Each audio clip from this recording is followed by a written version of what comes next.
சேலை கட்டும் பெண்ணுக்கு ஒரு வாசம் உண்டு, கண்டதுண்டா? கண்டவர்கள் சொன்னதுண்டா? சேலை கட்டும் பெண்ணுக்கு ஒரு வாசம் உண்டு, கண்டு கொண்டே கண்களுக்குள் பள்ளி கொண்டே.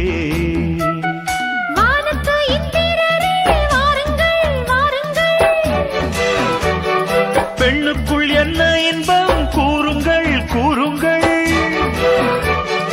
இதுவோ இதமோ சுகமோ உலகத்தில் இல்லை, இவளின் குணமோ மனமோ மலருக்குள் இல்லை.